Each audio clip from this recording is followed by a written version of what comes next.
All of our best content, you can see it on YouTube. Search 957 The Game, click subscribe, and bam, you get to watch this live. Want to bask in a couple of really handsome guys talking sports? Well, go find that show because this one ain't it. But we are on YouTube. It is there for you should you actually want it. And click the subscribe button. That'll make those who run said page very, very happy. It's good to have you here on Damon and Ratto. It is great to have our first official baseball conversation of spring training with one of our favorite baseball conversationists out there. From ESPN, Tim Kurkjian is nice enough to join us, the Hall of Famer, if you don't mind me saying. Tim, thank you once again. How are you, sir? I'm well, fellas. How you doing? We're doing very well. Hey, before we get into the business of why we're having you on here, congratulations, the growing Kurkjian brood, grandchild number 2 on the way. We just saw a video before the show started today. Congrats to you and yours and your son and his wife. Well, thanks. This is grandchild number 2. Like you said, my son Jeff is great on Twitter. He puts all this stuff together. I'm the worst of all time at it. So I was surprised to see that show up today, but it was a very pleasant surprise. Got a lot of really nice comments on it. And so I haven't, my daughter, who gave us our first grandson, she is due with number 2 on opening day. Oh, geez. Then my son, Jeff, his wife, Emily, is due August the 4th. So we have 1, and in 6 months we'll have 3. Well, I mean, 1 more, and you're hitting for the grandchild cycle at that point. So yeah. good luck to you. And we're already going to be in the zone defense pretty soon. So they'll be on the power play very soon, but it's all good. So it is always good to have baseball around. We've actually got some new rules to talk to you about. But before we get there, before we get to broader topics, let's kind of zoom in on what was an interesting offseason for the San Francisco Giants. The Carlos Correa news aside, a lot of people are saying that the Giants had a yawn of an offseason. Hard to kind of argue with that unless we're maybe selling Mitch Haniger and Michael Conforto a little bit short here. Are you seeing the Giants as a glass half full, half empty, or right in the middle? Well, I hate to put them right in the middle, but I kind of liked what they did in the offseason, especially with their pitching. Ross Stripling had a really good year last year, and Sean Manaea is an above-average Major League starting pitcher. Mitch Haniger is an above-average Major League outfielder, and Michael Conforto was a really good hitter not that long ago. So I liked what they did. It wasn't great, but it doesn't match with, obviously, anything close to where the Padres are right now. They're not as good as the as the Dodgers. I don't see the Giants being one of the 6 best teams in the National League next year. I think they're going to be a 500 team.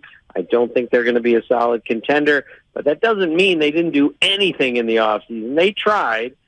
They just didn't do enough. Carlos Correa would have really helped, but I think we all understand to some degree why they passed on that. The Giants' projected 26-man roster is among the oldest in baseball. Does that cause any concern when you think about how they wanted to build this team, which is with a farm system that really hasn't produced much?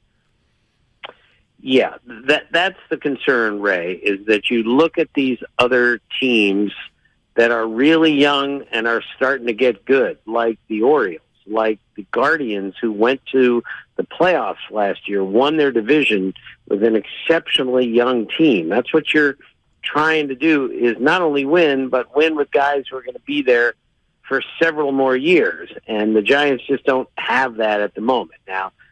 And I don't see it turning anytime soon, but you just got to take what you got. And right now they have a team that's a little bit old and right in the middle of the pack. It's not a good spot to be, but a lot of teams are going to be way worse than them this year. The one and only Tim Kurkjian here on Damon and Ratto. We've been asking this question for years now. It remains a relevant question. With all the people that you've talked to, all the agents, all the players, why are the Giants consistently bridesmaids in free agency? Well, that's a good question, but the Correa, look, I'm not going to make any excuses for the Giants, but the Correa thing was bizarre. It was unique, and we'll give you that.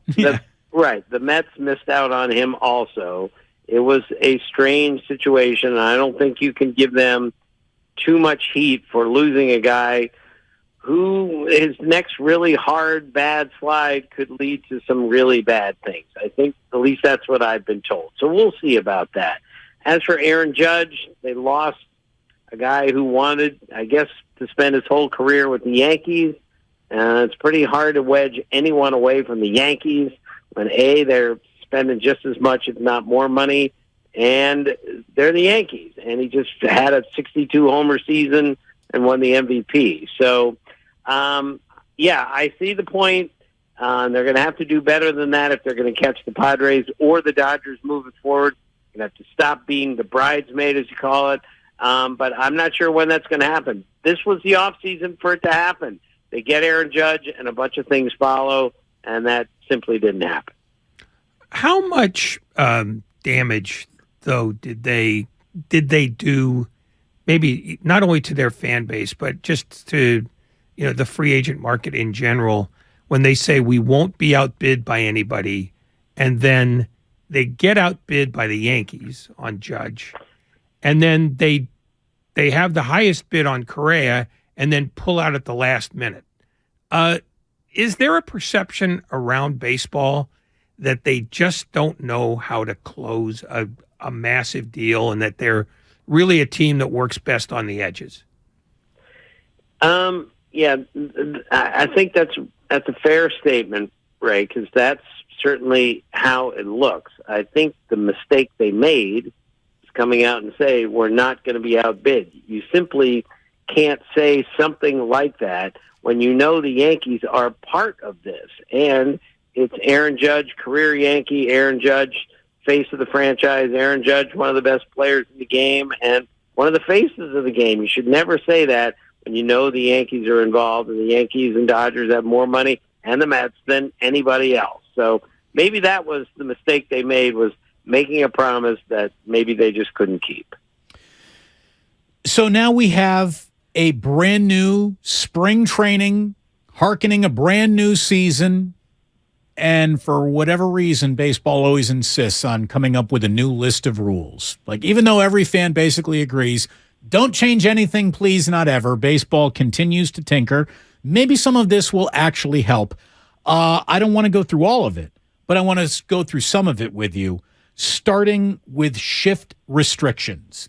For those who don't know, the new rule is that the defensive team must have a minimum of 4 players on the infield, with at least 2 infielders completely on either side of second base. These restrictions are intended to increase the batting average on balls in play and allow infielders to better showcase their athleticism with great glove work. Now, I think that the death of infield action is part of the reason why baseball is slowed down, but I also hate telling a manager you can't play your best defense.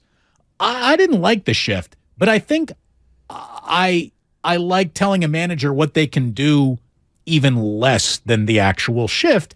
And one of the stories I've read here, Tim, is that managers are already looking for the loopholes in this, and we're probably going to see corner infielders standing or corner outfielders, or maybe a center fielder standing very close to the infield, sort of replicating a shift after all. Yeah, that's certainly possible, and that's the danger. And I spoke to a major league manager today who said anyone who thinks he knows how these things are going to work out today, all of these rules, he said, no one has any idea how this is going to go, which makes it intriguing. Look, I'm 66 years old. I hate change. I hate the ghost runner at second. I hated, extra inning, 7-inning games and doubleheaders. But I'm actually thinking, since the league average was 243 last year, and the value of the hit has gone away, and the pitchers are so dominant, they are overpowering the hitters on a nightly basis. It's time to try something else with the shift. And what you didn't mention, and I know you know it, is all feet have to be on the dirt in the infield when the play begins. So now that big left-handed hitter will just use Joey Gallo, comes up and he sees 4 guys lined up on the right side. And he says, well, I can't hit it through there because there are 4 guys over there. I have to hit it over. And that's where the big swing comes from, where all the walks, strikeouts, and homers comes from, where the 243 average comes from. That's where 18 strikeouts a game come from. So maybe if Joey Gallo or any other big left-hander, right-hander comes to the plate, he sees a hole up the middle, and he goes, I can hit a ground ball up the middle and get a hit. I can get a hit here. I can hit a hard grounder to the right of the first baseman and get a hit here. And that's what we're looking for. We're looking to get more hits, fewer homers, more balls in play, better defense, more running, more action. The time of game is not going to go from 3:15 to 2:45, but maybe there'll be a lot more action and movement in the 3:15. I'm not asking for your opinion on this. I'm asking for the opinions of the people in the game you've talked to. Which is the rule they find most offensive, and which is the one they find the most welcome? Well, I think a lot of the pitchers find the 15 and 20-second rule to be offensive for this reason. This was explained to me by a major league pitcher today. He said, look, we're changing all the rules and we're throwing in a pitch clock. He said, what we should have done was learn all these other rules, the shift situation. You know, you can't throw over to first base in a pickoff situation more than 3 times. We should have learned all of these rules and then put in the pitch clock once we figured those rules out. Now we have to figure out brand new rules, and we have to do it in far less time. To me, that's what most players are the most upset about, is the pitch clock. And I also had a manager tell me today the hitters will be affected more by the pitch clock than the pitchers will, which I found very interesting. So I find for the most part the players are okay with most of these rules. To me, the pitch clock is going to be a problem. Tim Kurkjian with us here on 95.7 The Game. Damon and Ratto, welcome everyone into your 5 o'clock hour.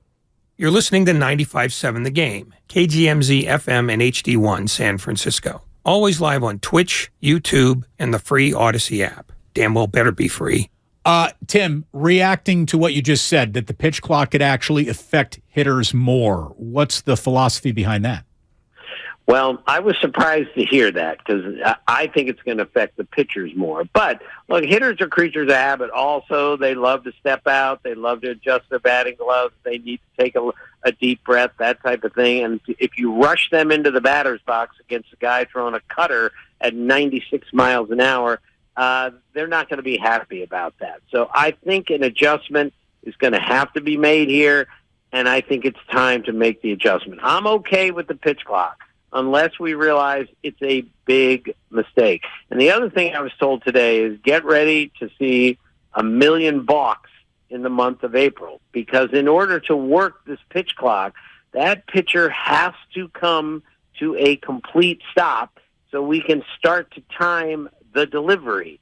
And that's part of the problem here, is that if we have 1 million balks called in April, like we did in 1991 early in the season, that's not a good look for the game either. So we'll see if that happens also. I have to ask this because it's the annual question.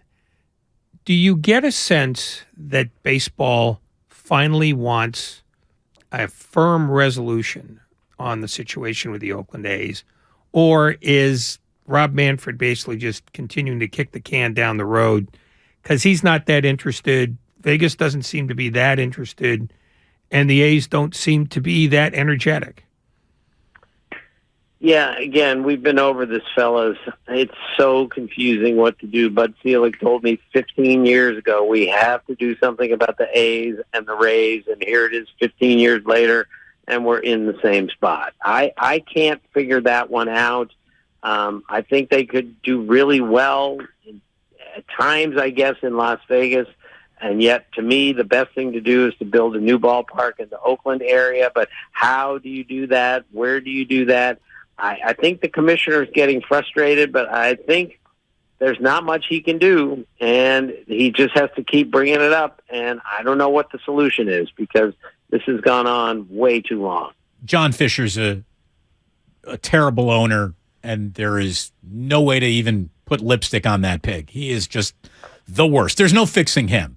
And I don't think baseball, again, with new rules, really needed fixing. I want to just come back to the rule. Because, again, the A's are just, they're helpless. They're choosing to be helpless based on their owner's wishes. What do you think, Tim, of the bigger bases? There's been quite a bit made of it. I mean, I always loved the saying that one of the most perfect things about baseball was the choice to put the base away exactly 90 feet. 90 feet in between bases has given us all the numbers that we revere as sacred. If the base had been 89 and a half feet away, we'd probably have multiple 400 seasons. You know, I mean, it would have changed the numbers of baseball forever if those bases weren't a perfect 90 feet away. Well, we're messing with perfection because the bases have grown from 15 to 18 inches, which doesn't sound like a lot, but in all the bang-bang plays I've ever seen, then I think that is going to be a lot. What do you think of the new bases, the unintended consequences? Will it allow us to re-embrace the stolen base, or might it backfire? Well, it certainly might backfire. I got to look at those bases up close today, and it is clear they are bigger than the other ones. I mean, it is clear without another base sitting, the old base sitting on top of it. All you have to do is look at it and say, wow, that is a clearly bigger base. Now, again, from home plate to first base on a play at first, it's still going to be 90 feet. And I had a pitcher tell me today, he said, all this is going to mean on a stolen base is I have to be, instead of 1.3 to the plate, I have to be 1.29, which is a microscopic difference. He claims he's done the math on this, and that's how much quicker you have to be, which isn't that much quicker. So I personally don't think that we're going to see an enormous change in the stolen base rate or the safe at first rate with the bigger base. Will it make a difference? I think yes, but I think it will be small. Which bad team a year ago is going to be good this year, and which good team a year ago is going to be bad? The bad teams, Ray, right now are so bad that, you know, the Pirates and Reds and the A's, and they're not going to be any good. That's for sure. I think the Angels were pretty bad last year, and I like some of the things they've done, and I just refuse to believe in potentially the final year that Ohtani plays for the Angels, and Mike Trout is coming back, you know, to maybe show everyone again he's still the best player in baseball, and with the other things that they've done, and with help to some other people, I think the Angels have a chance to be much better, and they might even make the playoffs. As for a team that was good last year and is going to be bad this year, I'm not ducking the question. I'm just not sure there's a team out there that was good and is going to be bad. Now, I don't know if the Orioles are going to take another step forward from 110 losses to 83 wins. I don't see them jumping up again, but that doesn't mean that they had a good season and they're going to fall back. I just think a lot of the teams are pretty much in the same spot that they were last year. And finally, of the players last year that stood out, which one do you think is going to be maybe the true best player in baseball, and which one do you think will fall off the most? Well, Julio Rodriguez kid in Seattle is ridiculously good. He was 21 years old now. He's built like a tank, and he can fly, and he can play center field. And I'm not saying he's going to win the MVP this year, but his poise is remarkable. And for a kid that young, and he's as big a reason as any that the Mariners made the playoffs last year. I think he's only going to get better from here, and that is a scary thought. As for a young player who is going in the wrong direction, I think it's a little too early to say, hey, so-and-so, but I need to see, for instance, what Ronald Acuna Jr. is going to do this year in a healthy situation. He is a great player, and I'm going to give him the benefit of the doubt that last year, coming off a broken leg, basically, he wasn't the same player, and even though he was a productive player, I'm really interested to see if he comes back and becomes the best player in baseball or close to it, as he was before he got hurt a year and a half ago. So he's a guy that I think we need to keep our eye on because the ceiling's enormously high, and we'll just see how he reacts as mostly a healthy player now. And finally, I'll let you speculate even more. Will Trevor Bauer be signed by someone this year because he's too good a pitcher not to be, or did he make himself so toxic a year ago that nobody will touch him? Well, again, this is a very difficult question, Ray. You only ask difficult questions. But my guess is he will not pitch again this year. And my guess is I don't think anyone's going to go near him, given the toxic nature, as you said, and given the atmosphere in Major League Baseball right now. He's 32. He's got great stuff. But my guess is this is it for him as a Major League Baseball player. But who knows? Tim Kurkjian with us here. I got one last one. What do you think of Bruce Bochy being back in baseball, and what sort of Svengali magic will he wield over the Texas Rangers? Well, I love that he's back in the game because the game is always better when Bruce Bochy's in it because he's a great manager, period.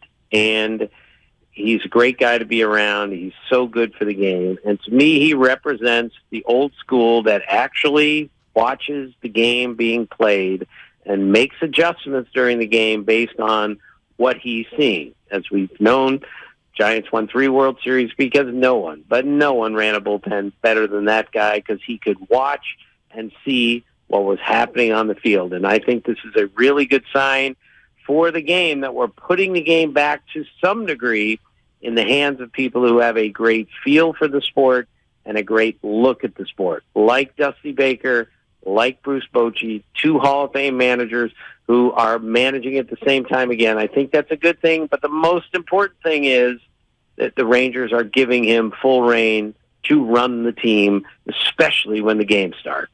From one Hall of Famer to another, what do you think of the passing of Tim McCarver? It was awful. I love that guy. He had a fascinating career. I mean, you could make a case that he's the best baseball player ever to make the Hall of Fame as a broadcaster. I mean, Tony Kubek, Ken Harrelson, there were some others, but Tim McCarver was a really good player. Go look at his postseason numbers.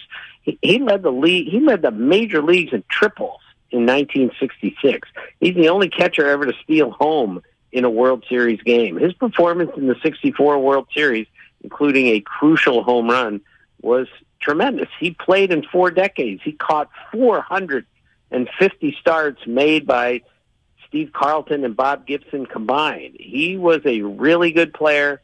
He was a great broadcaster, and today is a terrible day for baseball. Spring training is officially back, and it was great to have Tim Kurkjian get us excited for baseball. Thank you so much for joining us. Again, congrats again to the ever-expanding family, and we look forward to saying hello to you again real soon, Tim. Thank you so much. Okay, guys. See you. Tim Kurkjian. I love how much he loves baseball.